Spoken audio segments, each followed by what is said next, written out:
Hello everybody and welcome back. It is Jeff again. And you know what? I just gotta say it. I love strippers. I really do. I mean, not many people are very open about their thoughts on strippers, but you know me, nothing is off the table. I guess the real question is, what exactly is it about strippers that I love so very much? Well, for starters, every single one is different. Each one individually has pros, cons, of what it can bring to the table, or the stage, or the pole, or whatever that particular stripper is going to be at. I mean, obviously, when you talk about strippers, usually you're talking about the visual aspects of the stripper at work, like pre, post, during, performance, all that stuff. But, it's too easy to start out with the visual appearances. So let's start with some of the subtle differences between the strippers that aren't really as based on looks. Like, people can love strippers for many different things, including things like smell. I mean, I know, again, it's probably weird that somebody wants to talk about the smell of a stripper and why they like it so very much, but I don't know, to each their own. But let's be honest, the sense of smell, it's one of the strongest senses that the body possesses. Well, I'm not actually 100% sure that that's true, but it definitely is that smell factor. The sense of smell is really what triggers memories. There's no question about that. That's actually a fact. Whether you know that or not, that's actually a fact. I mean, hell, in my life, I can pinpoint like certain times based completely off of smell. Like, sometimes I'll be thinking about a situation, and just even thinking about the situation, I will sit there and be like, oh, I can actually smell what was happening at that time when whatever thing was actually happening. Like, it's a really, really strong sense. Sometimes you actually just smell something and it triggers memories, instantly, this instant, flashback, word for word, scene for scene of exactly what happened during that time frame. Because the smell, it's a really huge aspect of what really triggers memories. So, I'll tell you, when I was in college, going for my first undergraduate degree, I went to one of those colleges where you lived in the dorms for your first year, but after that, usually the dorms were filled up and they really didn't have any other housing for you. They ended up building some apartments afterwards that you could actually live in after your first year, but at the time they didn't have these apartments yet.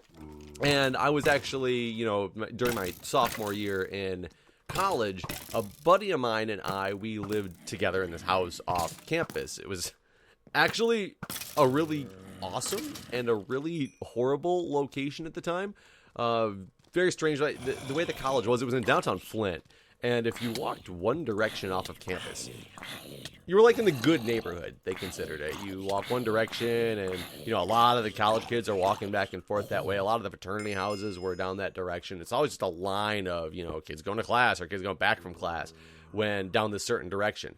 However, the other direction off campus, even that first 1 or 2 blocks off campus, that was a completely different situation. And that was the really bad part of town. And I'm being serious when I say just 1 or 2 blocks off of campus. Most people did not want to go that direction because that's the way Flint is. It's funny, the college, when they advertise to out-of-staters especially, they give you directions how to get to campus from some of the different general main areas around.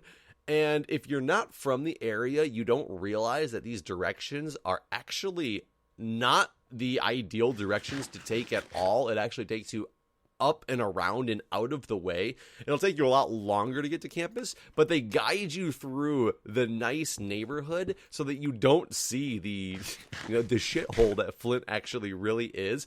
And it's funny, the first semester, I had some friends that I had made. One of the guys was from California, and we went out somewhere. I was from the area, so I knew the area, and a bunch of us went out somewhere, and he was like, oh, I've never driven this direction off of campus before. And we ended up getting to one of the spots that him and his parents, when his parents came and dropped him off and helped him move in, we ended up getting to one of those spots that he knew was familiar and knew he came by, and we got there really quick, and he was like, that's not the way that they guided us to go to campus from here. That's weird. This would only taken 5 minutes to drive this way, and it took us 15 minutes to drive the way that they told us to. And then he quickly realized why. It's because we were in this really nasty area in downtown. It wasn't really downtown, just outside of downtown. A really nasty area with a bunch of, like, boarded up houses and houses that had all halfway burned to the ground, and then they never did anything with them. Like, that was the way that this campus was set up. And after my first year, I was not joining a Greek society. Yeah, most of the people at this college, like 50% of the people, went Greek or joined a fraternity or a sorority or whatnot. And I did as well, but I didn't join until my junior year. So my sophomore year, I was kind of, quote unquote, on my own. And most of the people who don't live in Go Greek, they rent these houses that are right around campus. And there's a lot of houses that are right there, like right on the main strip of campus, so people get these good houses. Well, a buddy of mine lived in a house that was 3 blocks off campus in the bad direction. His parents actually owned it. They had a bunch of rental properties, and when he was in college, it was closer to his college. He didn't go to my college, but there was a few colleges in a general couple mile vicinity. So he lived in this house, and I was always jealous because he was closer to my college, my campus, than he was to his own. And I knew I was going to have to be moving out of the dorms at one point soon. And I was on the search looking for a house. Like I said, I didn't go Greek until my junior year, so I never really planned on moving into the fraternity house. And it was this buddy, Brad and I, and we were going to go room together. And a lot of the places just off of campus were these places that you're supposed to get like 4, 5, 6 people living in. They're those, the bigger houses meant for like mass students. But we only had the 2 of us that were planning on moving in together because a lot of our other buddies were actually joining fraternity houses. So I was always jealous of my buddy Paul and him having this house. And one day I was going to the bar with a bunch of my friends, my local Flint friends, not my college friends. And I went up and met them at the bar for a drink and having a couple drinks with some of them. And Paul shows up, and he showed up later than he was normally going to. And he said, "Sorry guys, I'm late. I was actually moving. I'm moving out, and I was moving another load out of my house." And I was like, "Oh, you're moving out of that house? Like, why are you moving out of the house?" And he said, "Well, because the people upstairs shot each other." And I was like, "Wait, what?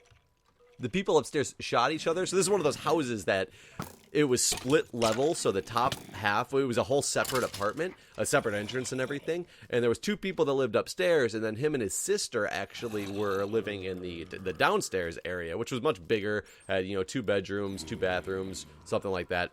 I don't remember how many bathrooms. I think it only had 1, actually. But the basement was down there and everything. So they had the bigger area, but it was still the bottom half of this house. And I was like, "What do you mean the people upstairs shot each other? Like they're dead?" And he's like, "No, that's kind of part of the problem. They got drunk and got in a fight one night, and they both shot each other. I don't know how this is possible. I don't know if one shot the other one, and then the other one was like, 'Oh, how dare you,' and then shot them back. I have absolutely no idea, or if they shot at the same time and just coincidentally hit each other. But I guess nothing was life-threatening. They both lived, and he said they both planned on staying there. I don't know why his parents don't evict people like that. I'm not exactly 100% sure of the situation, but he didn't feel comfortable living in this house anymore because, the people who were living upstairs, they shot each other. So he was a little bit freaked out, and he was moving out. And it was so funny because all my friends are like, "Oh my God, like, are you okay? Did anything happen? Were you home at the time?" And I was just sitting there silent for a while. And after he tells the story to everybody and gets finished with the story, I literally looked over at him and I was like, "So does that mean the house is up for rent?" Long story short, I ended up moving into that place. Me and Brad, we moved into that place 2 weeks later, just in time to start the new semester. It was great. And I was, what better place to live? I know that I'm in a bad neighborhood. And I know that if somebody breaks into my house, there's at least 2 guns upstairs that people can protect us with. I don't know what I was thinking at the time, but they gave us a really awesome deal on it too. It was like $400 a month or something like that and they didn't make us do lease terms because my college semesters were only 3 months long at a time. And every 3 months you then move to your work area and you worked for 3 months. And I didn't work in downtown Flint. So I, moved wherever I was working. A couple semesters I was in Madison Heights, a couple semesters I was in Holly, and then a couple semesters I was living in Northern Virginia when I was working for the government.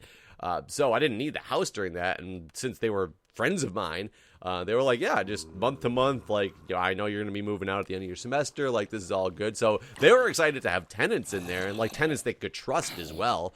And I was excited to have a place so close to campus. Though sometimes that walk was a little bit scary to get back to campus. But you know what? You take the good with the bad. I walked away. I'm alive. I never got shot.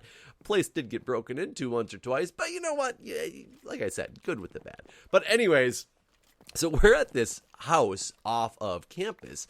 And it's like literally 3 blocks. And I'm talking like small 3 blocks. Like not big New York blocks. I'm talking, it took me 5 minutes to walk from my front door to the building where my classes were held. Like that was it, tops.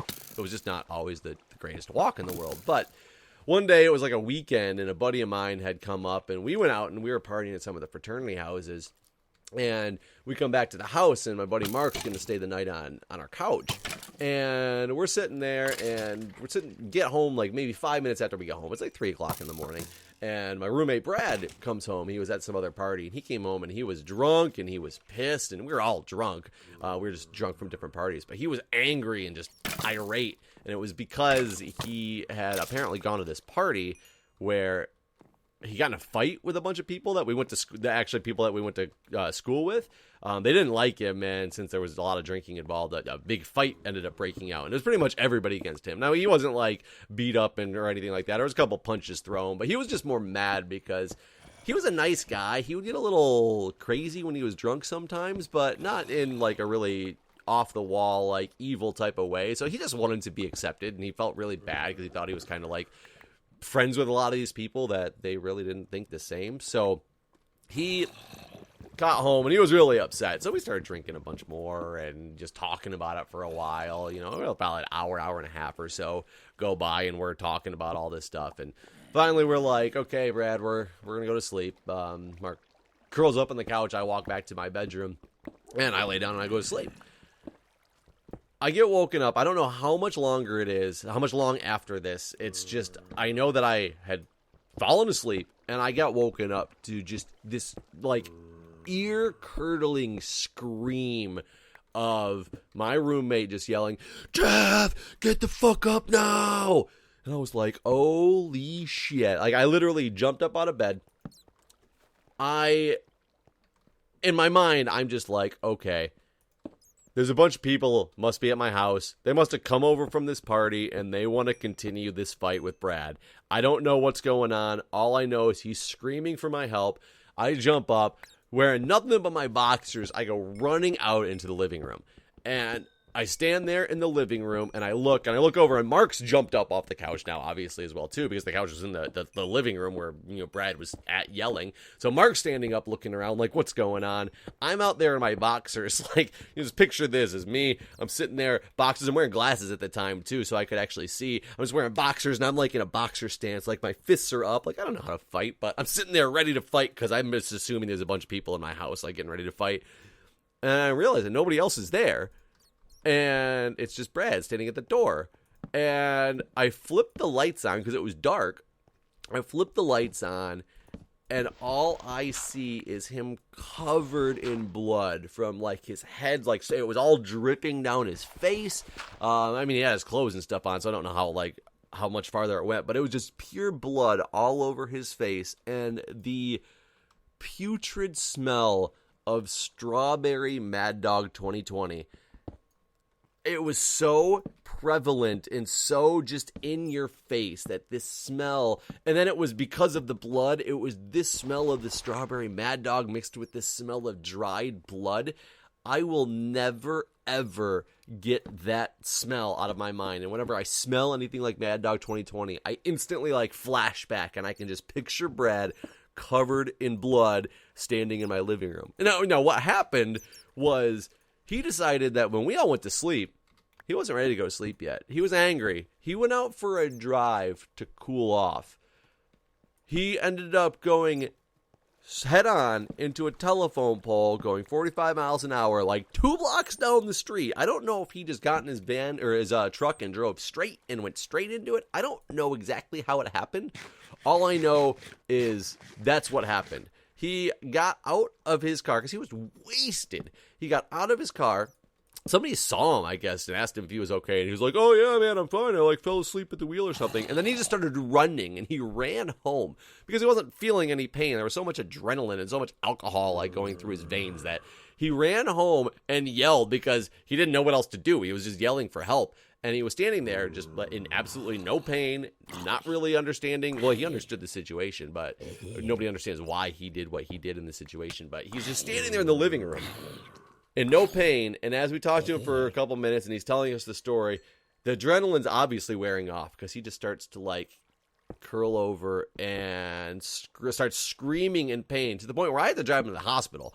And turns out he was okay. I mean, he had some, like, significant, like, bruises and whiplash and things like that. And the cops ended up meeting him at the hospital, and he definitely got his DUI and all. I'll tell you, I drove him to the hospital. I definitely should not have, but at the time I wasn't even thinking. Like, I'm real lucky nothing happened because I instantly was like, I don't remember being drunk again at all that night. I'm not saying it's a good excuse or reason, but I was not thinking at all. And the situation made me feel like I was, like, extremely sober. So I'm real lucky in that. But the whole point is, like, that smell, the smell of that strawberry Mad Dog 2020 is something I will never, ever, ever get out of my mind because that smell is one of those things that it's there. It's prevalent. It's always going to be what takes the forefront of everything.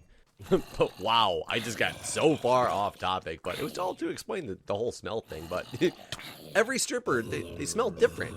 I mean, some have very distinct smells, like that smell that you just know that there's a stripper around. You know what I'm talking about. You walk into a room, you're like, yep, that's a stripper. But that's not necessarily bad because it's kind of expected when you're in the situation where there's a stripper around, but you can sometimes just walk into the room and sniff and know that there's a stripper there. But not always, though. I mean, sometimes the smell is just a little bit more subtle. Like, one of those smells where it doesn't really trigger the memories like the Mad Dog stuff does, but one where you're like, I know that smell, but I just can't put my finger on exactly what it is. But it'll just draw you in. Like, one of those scents that you know you really shouldn't like the smell of, but on the right day at the right time, you're drawn to it. It's like something you want to get closer than you know you should just to indulge in the smell, but you really know you shouldn't. I mean, it's like gasoline is a good example of that. You're filling up your car with gas, and a lot of times you smell the gas because you pump it into your car, and sometimes you're just like, hey, look, it smells like gas. And sometimes you're like, on the right day, for some reason, that gasoline, I don't know what it is, but sometimes you're just like, I love the smell of gas. I don't know why. Right now I love the smell of gas. So it's just, I don't know. The whole smell thing is weird because it's just always different than what you'd expect, I guess. But, it's just one of those things that the smell of a stripper, it can hit you in different ways, good, bad, the other, but they all have their own distinct smell, and that's another reason why I love them. This is like an episode about all the senses of the stripper or something like that, but I mean, you want to go down that route, we can even talk about sound. Now, when you talk about the sound of a stripper, it's not really like the sound of the stripper themselves, it's more the sound of the music that's playing when the time of what we'll call, like, quote unquote, like the stripper usage. Because I mean, really, you're not listening to the stripper itself, you're listening to the situation and when you're using the stripper. So I mean, that can change from stripper to stripper, even the same stripper from day to day, or even from like song to song. I mean, that can change all the time, but it's definitely something that if put in your memory or your mind in just the right way, it's another reason that I love strippers. Another reason you might love strippers too. Now, taste and feel, I don't even want to get into those aspects of it right now. It's getting a little bit overboard for what I'm trying to talk about, but you guys can, use your own mental images and mental capacity to come up with your own thought process on the taste and the feel of the stripper. Now, looks, though. Looks is kind of like the meat and potatoes of why people would really have either a love for or a hate for a good stripper.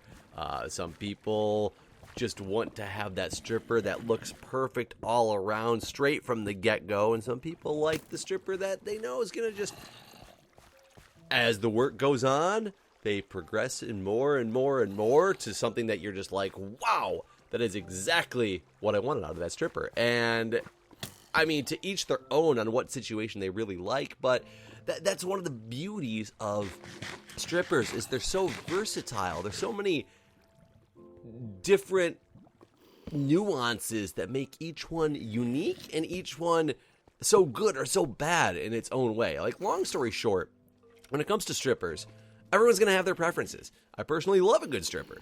It takes a real bond between the client and the stripper to have the best experience, and you just have to know what the right stripper is for the job at hand.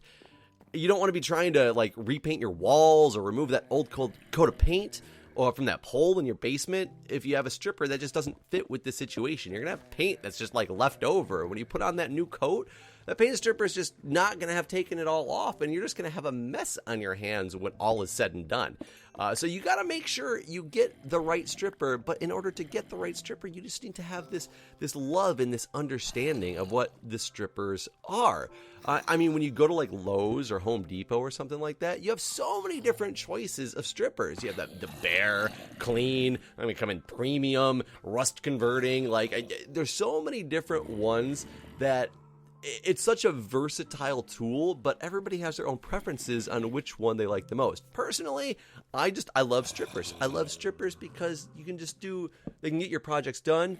You can do it quick and easy. Each one is unique to its specific situation, and I don't know, it's one of those items that you go and you buy, and you don't really think about it at the time, but you really do need to think about some of these things. Take some of the little things in life where you don't really realize how important it is to just really break down what it is you love about that item. Like, for instance, this video is about me breaking down what I love about strippers, these paint strippers. You got to get the right ones to do the job at hand. So anyways, guys, that is why I personally love strippers. Let me know what your opinion is. Until next time, Chase 819, game on.